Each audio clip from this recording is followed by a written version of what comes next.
Hello and welcome to another episode of the Love of the Star podcast with myself, Eric Chiafalo, and the Super Bowl champion, Brian Broaddus. And we are in the thick of things right now from an offseason standpoint. We have free agency lurking around the corner. Broaddus, it's draft season. This is your time to shine, man. I know you're loving it. You're going from this microphone to the next one. You're just bouncing around, giving takes left and right. It's great to see your face. Thank you, Eric. I appreciate that. Great to be with you. You know, you're absolutely right. It's funny that you mentioned the free agency aspect of it. The Cowboys, getting Osa Odighizuwa done. You're starting to hear some whispers about, with Deron Bland, with some initial talks with Micah Parsons. Indianapolis kind of opened the door for us to get the Joneses, Adam Pacifica, Todd Williams in front of some of these agents to kind of get some things done. So that's exciting. And you mentioned the draft. We got draft shows. We talk about the draft basically every day on 105.3 The Fan on our show on the G-Bag Nation. So, yeah, a lot going on, a lot of ways to build your team. And hopefully the Cowboys will take more than just one avenue to do it. Again, if anything, the Philadelphia Eagles have taught us is trading, drafting, and then free agency are all 24/7 jobs, and you just can't do one of them and think you're going to be good. You're behind in this division right now, and you need to find a way to make up some ground. And if you're going to continue just to take one avenue, that's just not going to get it done. But at least they're off to a pretty good start here with the signing of Osa. Yeah. I mean, I think you and I were both obviously open to the idea of bringing him back, not totally completely in love with the player necessarily, but it feels like Broaddus with the deal that they were able to strike with him and his desire to be a Dallas Cowboy. That really opened the door for the Cowboys to have, a great opportunity at signing him for, I believe he's like from an average per year salary standpoint, I think Osa is now like the 14th highest paid defensive tackle. And obviously we still have free agency to really get moving for guys like Milton Williams and company who may come up over the top of that. So, I mean, I think for the deal that they got him at, Broaddus, it was kind of a no-brainer situation. No, I totally agree. We talk about, the APY on him last season for what the level he was playing at was slightly at or a little bit below maybe of $19 million. So for you to go and get him for what they got him for, I think that's a really a nice deal on their part. They found an agent that was working, for his guy. The Cowboys were able to kind of fit that in, as you've said, into a slot that is not the top of the market, but it gives them some opportunity to do some other things. Maybe we'll see some things with Jordan Lewis, Deron Bland, the others that I mentioned. At least it's off to a very good start, not waiting to the last minute. They tried their best at the Combine. I was talking to several people while you and I were in Arizona.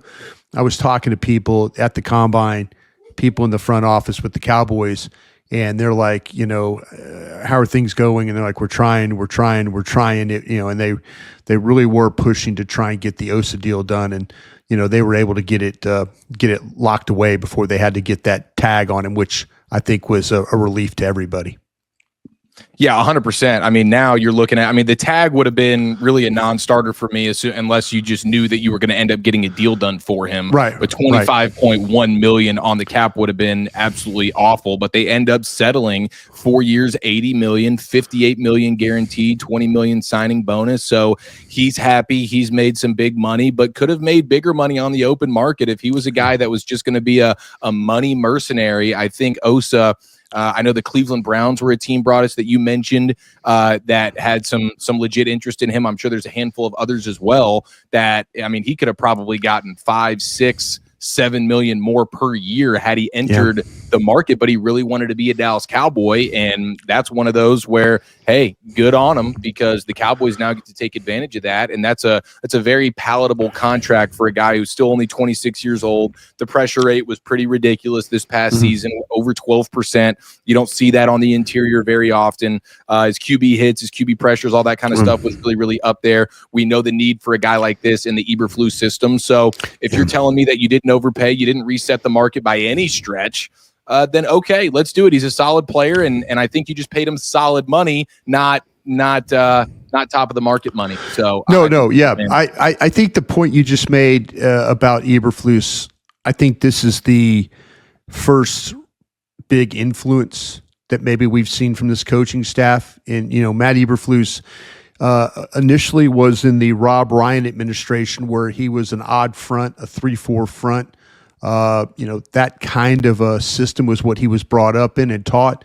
He stayed on when Rod Marinelli came in and then adapted to Rod Marinelli's 4-3 style of front, where Rod really puts a premium on the 3 technique. And so, yeah, I think this was the first that we've seen from the new coaching staff influencing what needed to be done. The coaches who have come in, they've looked at all the tape. They've kind of put together a board. They put together ideas. Still a lot of work to be done there, but they identified that having Osa Odighizuwa as that 3 technique was going to be very important for their defense going forward. And then you have the Zach Martin retirement ceremonies at the Star in Frisco on Wednesday, and Jerry finally getting a chance to speak with the media a little bit. Wasn't a super long conversation. He's concealing things a little bit more than usual. He didn't do the media bus with the beat writers where he chats for about an hour or so like he usually does at the Combine. They kicked it to Wednesday for the Martin ceremonies, and I think Jerry only spoke for about 10 minutes or so. But he did leave the line of, we don't plan on filling a bunch of our voids in free agency. And so now we're back to, we were starting to build a little bit of hope that maybe they would change things, but it doesn't sound like it, brought us. No, I'm going to read this the other way. I do believe there are people in that organization that have taken notice to the way that Philadelphia operates their personnel department. I've said it before, 24/7, they tell us about that. Philadelphia and a lot of teams around the National Football League operate this way. It is a 24/7 job. You can't only be a draft and develop team. You can't. You have to find ways. Now, I do think they're going to play in free agency. I've talked to enough people that people that in the know that they, like I said, I think they've taken notice to how things need to operate. Stephen Jones even said it on 105.3 The Fan at the end of the season that we have to evaluate and look at where free agency is. I think Jerry's not interested in paying on day 1 or day 2. I think they're more interested in playing on day 3, day 4. I don't think they're, if you break it down into tiers, I know Bill Barnwell has done really some quality work, some pieces about the different tiers of free agency. Dallas traditionally plays in the tier 6 market, which is the bottom of the tiers. I don't think so. I think there's going to be, they realize that they did some good when they went out and made a couple of trades, for Cooks, and Gilmore. They realized that, hey, that worked out pretty well. This team has had they had a little success last year with the bottom fishing stuff when it came to Carl Lawson. I do believe that Jerry might be okey-doking this a little bit. And I know people right now are listening and go, well, Jerry okey-dokes us all the time. But I do feel like there's people in that organization that realize that they have got to be a little bit more proactive when it comes to some of these free agents. Not day 1, not day 2, but maybe day 3, day 4, when things start to kind of stabilize a little bit, that they jump in there and try and grab some guys. They're going to try and resign their own. If they get Osa done, I think is big for them. Getting Jordan Lewis done would be big for them. Others are probably going to probably go by the wayside. But that will give them at least a good start for them to figure out, okay, do we need to go get a linebacker in this? Is there a receiver out there that we can get? Is there a corner? You've brought this up, and I think it's a very astute point on your behalf, Eric. On some previous shows, cornerback is going to be a need for this football team. And I was just on with Jeff Kavanaugh, on talking about that. Don't be surprised if this team looking at a cornerback at 12. I don't. Because there's some unknowns out there with the health of some of your guys and really, really where you're at. Carson needed to play better. He didn't. Maybe he will.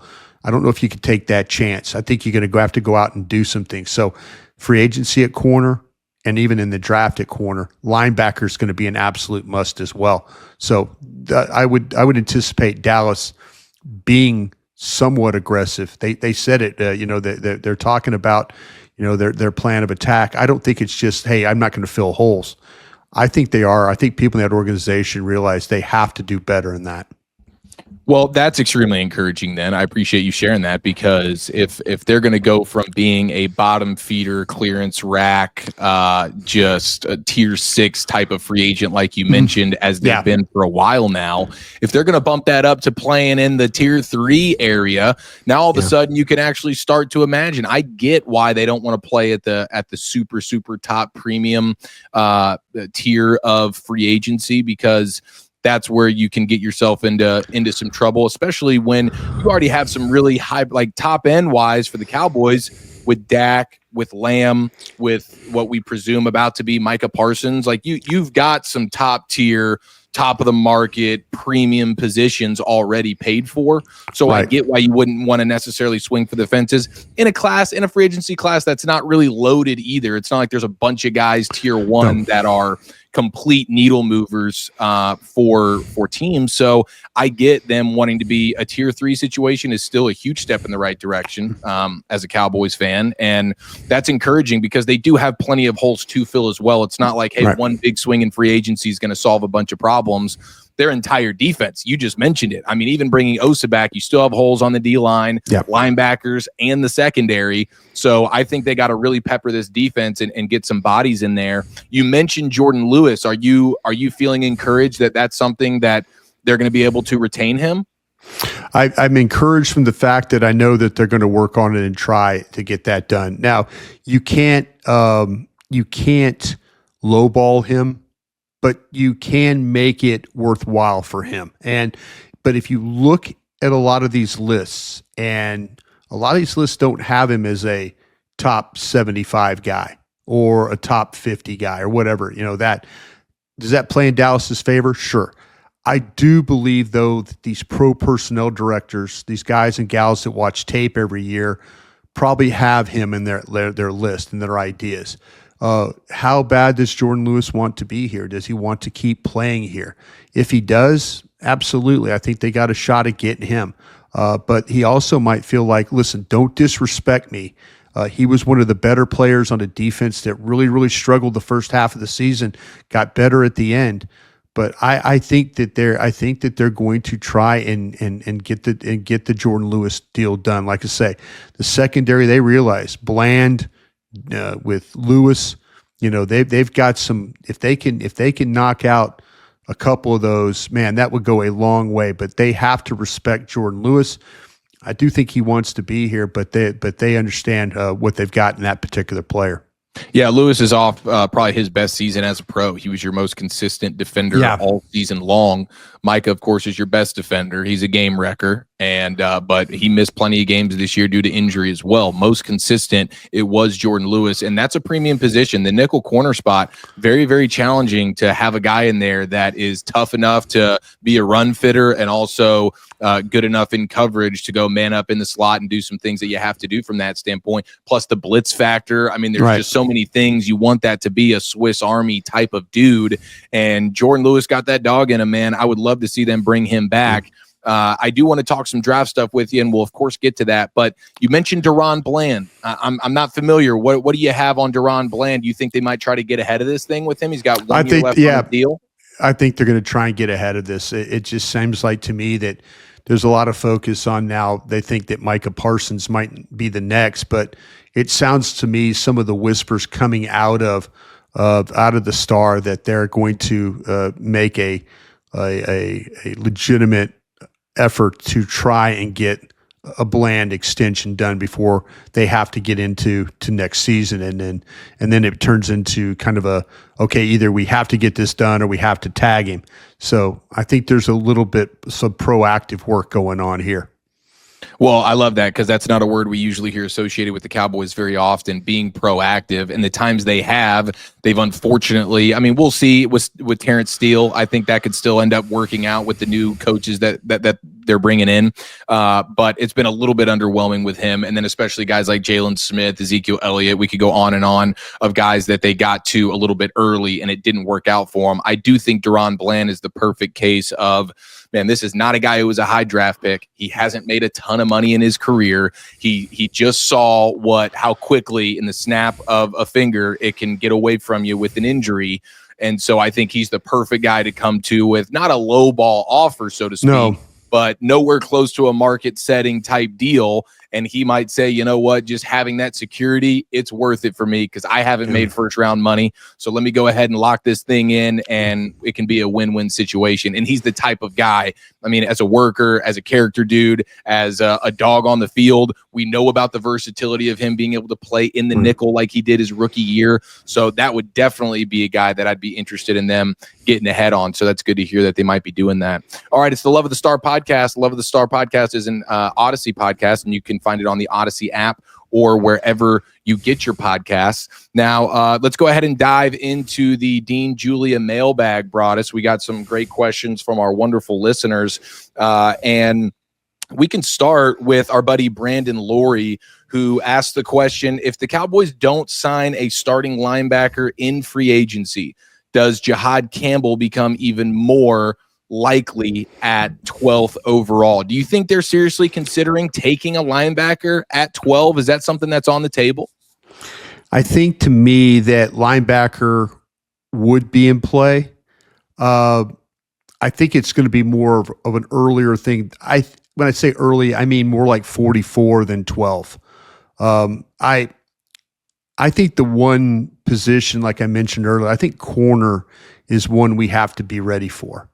I mean, we're starting to hear the whispers about, maybe they're comfortable with all the running backs, so that might take them out of that position. We'll see what happens at offensive tackle.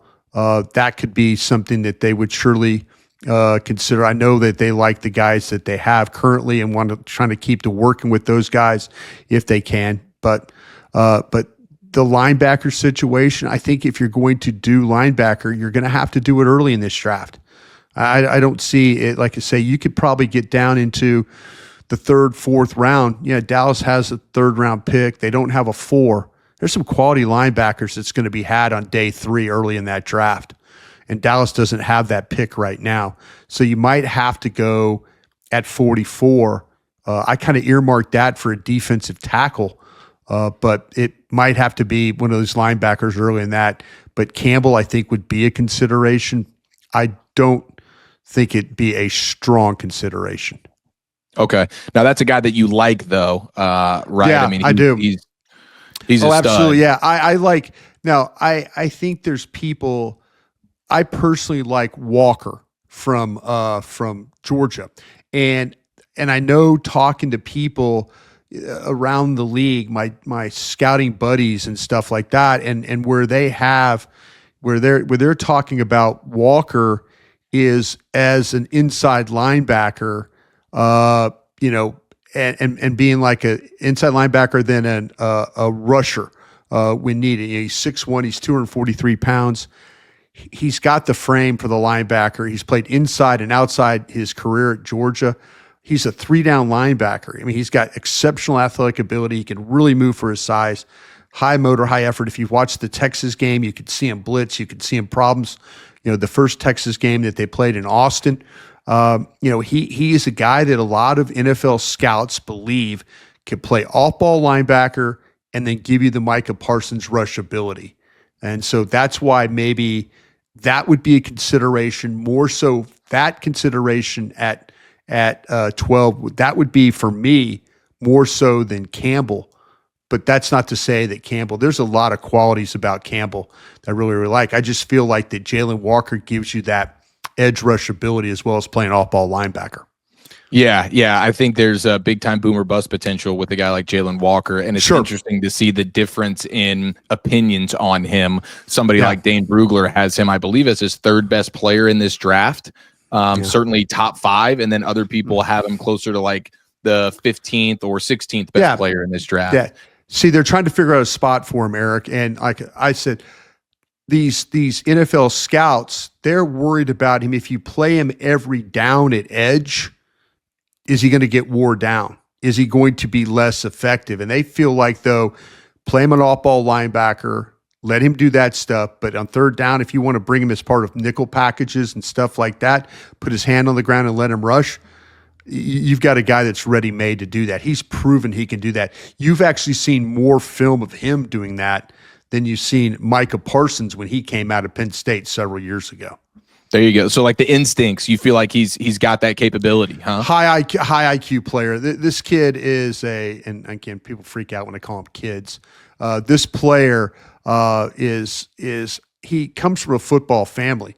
His dad's a college coach. So he understands the game. He understands the fits, where he needs to be, playing his assignment. He can win on athletic ability. There's just a lot to like about this particular player. Love it. Okay. And in free agency, I will say the free agent linebacker class, if we're talking about playing in the tier 2, tier 3 area for the Cowboys in free agency, I think that is a position they should go and try and get someone. They obviously did a nice job bringing Eric Kendricks in last year on the real cheap. But I mean, even if you're not getting of course, Zach Bond already off the market, re-signing with the Eagles, but you have the Bobby Wagners, the Dre Greenlaws, and the Nick Boltons of the world. But I mean, I love a Ernest Jones, a guy who's with Tennessee, gets traded to Seattle, tackling machine. And I also like a Robert Spillane, 29 years old. But I mean, 158 tackles, can play in coverage. I mean, he was a top 5 tackler in the NFL last year. He doesn't miss a lot of tackles. That would be the kind of guy that I think maybe you could go get on the relative cheap and you wouldn't have to break the bank for, but I think he would be an immediate plug and play starter upgrade for you at the position if you're looking to fill some holes in free agency. Yeah. After what Philadelphia did with Bond, that's kind of the recipe that other teams are looking at right now. Who is that guy that we can get on a really good contract that's going to play at a super high level? Bond clearly earned his new contract that he got, and good for Philadelphia for finding that guy and then putting him in a position to make plays. But yeah, everybody's hunting for that type of player that you're spending $1.5–2 million on, and you get a high level of return on it. So it's out there, it's capable, and I think that you have to look at these tier 2, tier 3 linebackers. I think you do have to look at those guys because, like I say, this draft doesn't have a lot of depth. It's not like some of the other positions, the defensive tackles, the edges, the running backs. It doesn't have that kind of stretch to it. So I think you're going to need to address that through free agency if you can. We have a couple of questions brought us here in the mailbag about the wide receiver 2 position for the Cowboys. Mark Bristow asking about who will be wide receiver 2 when the season starts, and Shiz86 asking, hey, other than a guy like Cooper Kupp, are there any other reasonable wide receiver 2 options the Cowboys could maybe trade for? What's your gut tell you on about just what their approach is going to be at the position opposite CeeDee Lamb? I think it's something that they're looking at. Are they going to go for one of these guys like Kupp, Metcalf? I know my gang of 7 was telling me that the Cooper Kupp is going to be likely a 5th round pick. We saw what Deebo Samuel went, very similar 5th round pick. Cooper Kupp, his salary is manageable, but teams are kind of looking at the Rams eating some of that for them. But it sounds like a 5th round pick on those things. Me personally, I think that if Dallas is going to look at the drafting of their second receiver. If you ask me, Mark asked the question, who is the second receiver going to be? We've seen with Tolbert and Flanoy and Adams and those guys, Mingo, somebody's going to have to step up and compete. I do think Dallas is going to draft a wide receiver. And if Dallas were to draft a wide receiver at 12, that tells you who the opposite receiver is going to be opposite of CeeDee Lamb. So there's quite a few really good names in the draft aspect of it. We've seen with some receivers now starting to get released. Seattle looks like they're just kind of purging all their guys, is what they're going to do. So we'll just have to see how that plays. Does the money fall into where Dallas is looking at, that the tier 3, 4 kind of range? The trade, I don't think they're going to trade, because I think they feel like that they need their draft capital. They've already made a trade for a wide receiver with that 4th round pick. So I kind of feel like that the draft is the way they're going to address their starter opposite CeeDee Lamb. Okay. Yeah. I mean, I would be open if they wanted to move one of those 5th rounders to go get a Cooper Kupp or something like that. I mean, I would be open to that. I mean, Cooper Kupp is still really, really awesome versus zone coverage. It's the man coverage stuff that he's sort of lost a step a little bit. He's a little bit older. He's obviously been banged up. And ever since his Offensive Player of the Year season, he just hasn't been that dude versus man coverage. And so that's where you see the drop off. But opposite of CeeDee Lamb, he's probably a guy that could certainly benefit from that. I mean, even Devontae Adams, if Devontae Adams ends up being an unrestricted free agent, if the Jets are just like, boom, okay, we're just going to move on here. Maybe he's just so married to playing with Aaron Rodgers, he's just going to follow him wherever he goes. But I think Devontae Adams is still a guy that can get it done, especially as a wide receiver 2 opposite CeeDee Lamb. And I think he absolutely loves CeeDee Lamb, by the way. He's talked about him plenty as a guy that he respects a ton. So maybe that would be an option. I think that would be a legit type of signing. And I don't know what type of money Devontae Adams is going to command. Yeah, that's a $28 million a year player that played about $14 million under value for you last year with the Jets. So if you want to say Adams is a $13 to $14 million player on a year, sure, let's go. I understand that one. But, because you're right, he could be that big body slant runner, inside runner, that X receiver that they could clearly use. There's going to be a point in time, and I hope that Adams would get to this point, and I understand the respect and love he has for Aaron Rodgers, but that ship sailed, man. You can't tie your career to a 41-year-old broken down quarterback.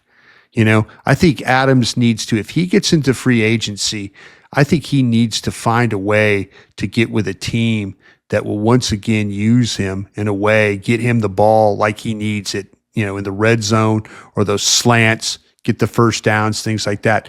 But he's not a $28 million a year player anymore. If you tell me he's a 1 year, $13 to $15 million guy, I think that's something that we could all live with. Okay, we continue here in the mailbag with a question from Todd G. Mack on Twitter asking, which player in the draft helps the red zone offense the most this year? When I say Broadus, I just need you to get me a guy that's going to help us in the red zone. Who's the first guy realistically in this draft that comes to mind for you? Well, I've got one, but he's my guy. He's Mason Taylor from LSU. Now he's a tight end. And I know that it's just to answer the question, Mason Taylor, whatever team he goes to, is going to immediately help that team in the red zone. Okay, that's just how I look at it.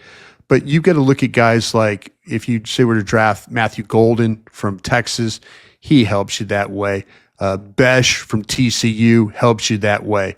Ayamanor from Stanford helps you that way. You've got guys that McMillan from Arizona, say he were to get picked by Dallas at 12, he immediately helps you in the red zone. But you've got some of these backs. You've got some backs in this draft that could really help you. Brooks from Texas Tech, big time red zone player. Neal from Kansas, big time red zone player. You look at, I'm looking through Harvey, the back from Central Florida, big time nose for the end zone right there. So there are some backs that can absolutely help you. Like I say, Mason Taylor at tight end, if you were to go that route, that he could definitely help you there. And then those wide receivers are all at the top of the board: the McMillans, the Abukas, Golden, Besh, Ayamanor from Stanford. Those guys all would help you if you had red zone opportunities. Yeah, I mean, as not someone who studies draft like you do, but the first name that popped into my mind and a guy that seems like is more realistic, and maybe that's just smoke at 12, is a guy in Tet McMillan, the big wide receiver from Arizona. I mean, is he just a jump ball? You can just throw it up to him kind of dude? Yeah, this is a guy that was a former volleyball player. This guy has got incredible ability to leap. He plays over the. If you watch him play, you could watch him play in a game against Travis Hunter, and he just eats Travis Hunter alive in this game. And so, he just moves well for his height. He's 6'4", he's 219. He's going to cover ground. He's not a burner. It does a lot of things with his stride.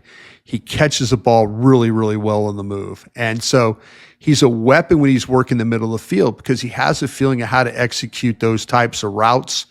And then, he just got that feel. The quarterback does a good job at Arizona getting him the ball on the move, and he can finish. But he could also high point. It's really easy for him because of his ability. He knows how to play in the air. He's got really great concentration. So, it's impressive to watch him play. Yeah, the speed is not going to be 4.33, or it's not going to be like what Golden ran with a 4.29. But man, this guy at 6'4", 219, he does a great job as a route runner, finding separation and getting that ball. Okay, and we have a question here from ETX Aaron. What do you believe is the key factor holding the Cowboys back from consistently competing for championships, and how might that influence their strategy moving forward? They don't really play in the free agency game. You have to have players to win. And the one thing that the Commanders are about to do this too. The Commanders with cap space and a draft, they traded for Deebo Samuel. Okay. Every time we played the 49ers with the Cowboys, we had to talk about Deebo Samuel. Is Deebo Samuel broken down? Is he done? We'll see. He was really banged up last year. Maybe the wear and tear took it. But if you do not play in all three phases of free agency, that's holding you back. You are not doing everything in your power to build your football team. You're just not. If you don't trade, you're not helping your team. If you don't draft well, you're not helping your team. If you don't play in free agency, you're not helping your team. This is what's holding the Dallas Cowboys back. You play in one of the three, you're the third best team in the division. You play in all three, you got a chance to compete with the Philadelphia Eagles and the Washington Commanders and then other teams in the conference. You can't just build your team to win the division. You have to build your team to win the conference, and it all comes down to how the player personnel department operates, and they're not operating at full capacity right now with the way they're playing. The Philadelphia Eagles and the Washington Commanders are. Boom. Well said. Amen. And we'll close it down here with a question from Shane Carter here, brought us about the offensive line. And basically just if you were running things with the Cowboys right now, given all the holes that you have on the roster, would you be comfortable just going into the season with the offensive line as is and having guys like Bass and Hoffman compete for that right guard spot? No, you would not. No, I would find a way to. I would find a way at. It might even have to happen at pick 12. It might have to happen at pick 44. Might have to happen in that third round. I'm going to try and find me a legitimate right guard. Bass, Hoffman, nice players, but I don't trust those guys for 17 weeks. I just don't. Give me somebody. There's plenty of these guards. There's converted tackles that I can make guards. Give me those guys. Give me guys that that I feel like that you plugged and play them. Now you did a great job of plugging and playing with BB. He did an exceptional job last year, fitting in, not playing center for a long time, and then going and playing at a high level. You've got to figure out what's going on with Guyton. Hopefully his coaches can help Guyton be a better player. I would even consider, you talk about tier 3, Will Hernandez, the guard from Arizona. I would look at maybe adding him to I'm not comfortable at right guard with the guys they currently have. That's what I would try and fix. Yeah, I'm with you. I think Will Hernandez would be a great add in free agency. Not going to command a ton of money, but he's off his best season. Has the familiarity with Clayton Adams, and I think that would be a no brainer. Arizona has another guy too, who I think stays here locally in the DFW, like in the offseason, Evan Brown. And he's kind of a left guard / center. So he's got that versatility. I don't know how he would project moving to the right side, but that's another guy with some interior versatility who is a free agent that has the familiarity with new Cowboys offensive coordinator Clayton Adams from Arizona. So there's some options. Will Hernandez was not any good with the New York Giants. Just wasn't a good player. When you talk about Adams unlocked something on this guy, he unlocked him. So hopefully he can unlock some others for the Cowboys as well. And that's what brings encouragement, exactly, and optimism about this Cowboys offensive line, having a guy like that and Connor Riley coming in. I think there's reason to be optimistic that all these young offensive linemen can take a step forward. But thank you so much to the listeners. We were able to get to all the questions today here in the Dean Julia mailbag. You're listening to the Love of the Star podcast. Love of the Star is an Odyssey podcast, and you can find it on the Odyssey app or wherever you get your podcasts. Now, here in the final 10 minutes or so, Broadus, I just wanted to pick your brain. You're talking about how the Cowboys you're starting to feel like maybe the cornerback position in the draft is looking maybe more and more plausible, especially early. Who do you have? Like, if I told you, hey, Broadus, you have to take a corner at 12, just give me the guy that you would most want. I think I would, now if you gave me the choice of the guy off my board, of course, Hunter would be the top corner on the board, but when you look at Ravel from East Carolina is a guy that I absolutely love. He's coming off a knee injury. All indications are that things are going along well for him. Barron from Texas is another guy that I absolutely love. I think he's got some Trent McDuffie game to him in the way he plays. Morrison from Notre Dame. Now, here's a guy coming off the hip surgery. He's had a couple of these, but the tape is first-round tape. Cowboys will probably be in discussions for Will Johnson, the corner from Michigan. I have my questions about Will Johnson and really how fast he is, how quick he is. He plays better in zone than he does in some man stuff. But how fast does he really, really run? I might not ever get a 40 time from him. He didn't run at the combine. Will he run at Michigan? I have a hard time drafting a cornerback that never runs a 40-yard dash for me. I would just like to know what his time speed is. Now, people will say, well, they've got the tracking thing on him where they've shown him running and all that, play speed and all that. That's great. That's fine if that's what I have to do. But I'd love to be able to hand time him, get a 40-yard dash, and feel good about, okay, his play speed is a 4.55, or his play speed is a 4.48. I think he's somewhere in that 4.5 range, but that's what we're kind of talking about right now. Wanye Thomas's brother plays at Florida State. Really nice player for Florida State. More of a kind of a second-round guy. Amos from Ole Miss, more of a second-round guy. Porter, Iowa State, ran really, really well. Long guy. You could see the speed. He plays with some speed at Iowa State. There are some corners in this draft. If you look at the pick 12 and then down into 44, everybody's always looking for corners, but this thing stretches a little better for you of the names I just gave you. Any one of those guys, with the exception of maybe with Johnson, I need to figure out what that speed is with him.